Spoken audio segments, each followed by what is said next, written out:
श्री स्वामी समर्थ सर्वांना। 16 ऑगस्ट 2024 रोजी पुत्रदा एकादशी आलेली आहे।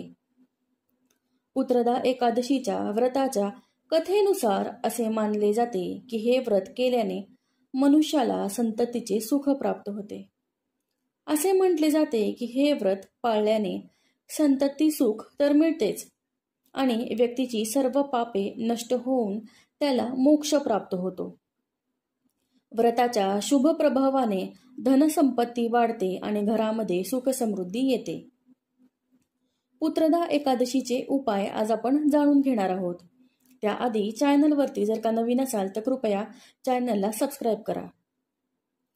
पुत्रदा एकादशीचे व्रत हे भगवान विष्णूला समर्पित आहे, परंतु या व्रताच्या वेळी ते योग निद्रेमध्ये लीन होतात। असे मानले जाते की या पवित्र व्रतावर काही विशेष उपाय केले तर आपली मनोकामना लवकर पूर्ण होते।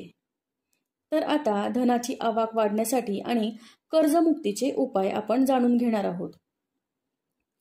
पुत्रदा एकादशीच्या दिवशी भगवान विष्णू आणि माता लक्ष्मीची पूजा करावी। त्यानंतर 5 गोमती चक्रे लाल कपड्यामध्ये गुंडाळून माता लक्ष्मी आणि भगवान विष्णूंना समर्पण करून अर्पण करावे। पूजा संपल्यानंतर संध्याकाळी पैशाच्या ठिकाणी किंवा घरात तिजोरीत ठेवा। असे म्हणतात की यामुळे घरात पैशाची कमतरता नसते आणि सर्व प्रकारचे कर्जापासून मुक्ती मिळते।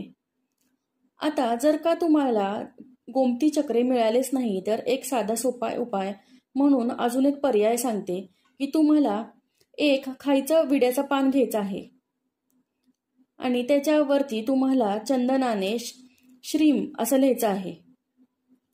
नंतर हे लिहून झाल्यानंतर तुम्हाला हे पान भगवान विष्णू आणि माता लक्ष्मींना अर्पण करायचं आहे पूर्ण श्रद्धेने आणि विश्वासाने।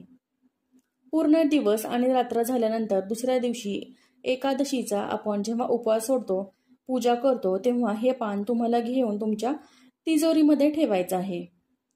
हे केल्याने सुद्धा तुमची पैशाची आवक वाढेल आणि अखंड लक्ष्मीचा वास राहील।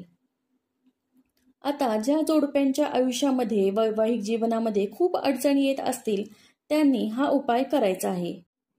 या दिवशी एकादशीला भगवान विष्णूला प्रसन्न करण्यासाठी कच्च्या दुधात तुळस आणि केशर मिसळून त्यांची पूजा करा आणि अभिषेक करा। हा उपाय केल्याने संसाराचे पालनहार भगवान विष्णू प्रसन्न होतात आणि लवकरच वैवाहिक जीवनातील अडथळे दूर करतात।